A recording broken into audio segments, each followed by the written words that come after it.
ท้องฟ้าแจ่มใสเปิดโปร่งดีทุกคนประกาศทักทายท้องฟ้าประกาศทักทายสบายดีเด้อสบายดีและสวัสดีพ่อแม่พี่น้องปลาลูกมาสุขุสุคนเนาะบรรยากาศตอน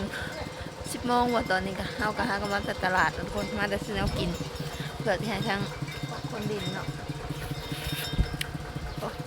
บรรยากาศ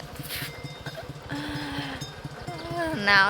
จังหน่อยแล้วก็แดดออกจังหน่อยนะดีอยู่ม่วนพอหนาวบ่ฮ้อน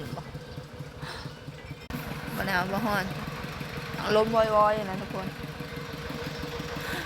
เจ๋งจังเลยอันนี้เพิ่นกำลังคนกินอีฮอกโจ้หันหน้าลงโตหันหน้าไว้เร็วถูกปลาลุงถูกมูตะม้อยอยู่ไอ้ลูกสาวเขาก็บอกคือโม่เด้บูตะปุยอยู่น่าสั่งเด้อันนี้ฮะคนยุยคือไอ้ด่างอันนี้ฮะปลาลุงเอ้ยเด้คนยุยคือไอ้ด่างเลยขี่ใช่แต่เศร้าทุกคนเอาอุ้มคนแต่เศร้าคนเนาะขี่เถอะแล้วคนยุยเลยอ้วนเลยด้านนี้ฮะคนยุยคือไอ้ด่างเลยด้านนี้นะสาวบุญมีนะน้องไอ้ด่างแล้วนี่ฮะจะแพงเลยเดี๋ยวจีพาไปเบิ่งต้นกล้าแล้วข้างในทุนลงไปแล้วบอก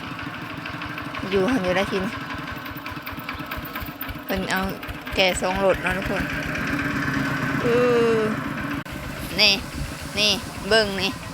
โอ้เบิ่งหน้าตาทุกคนทุกอย่างนะลูกทุกอย่างนะไอ้กล้ากินมะขามเนี่ยสิมดเลยนี่เอาปีนามาดู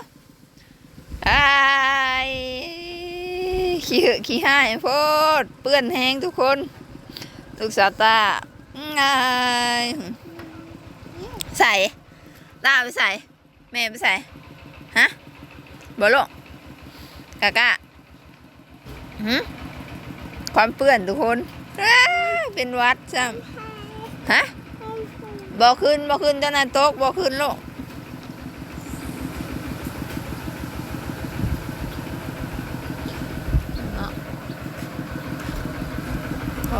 อะไร2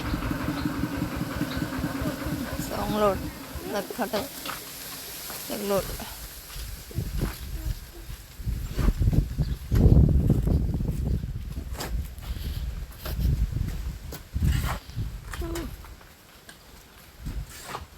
ปใช่เนี่ยมันควันฮะ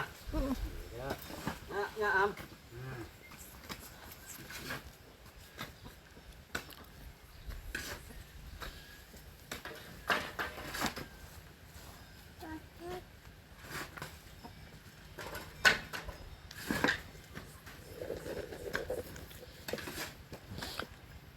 บ่เห็นนะกะบ่คนท้องฟ้านี่ความดื้อของมันกะบ่เห็นยังวะ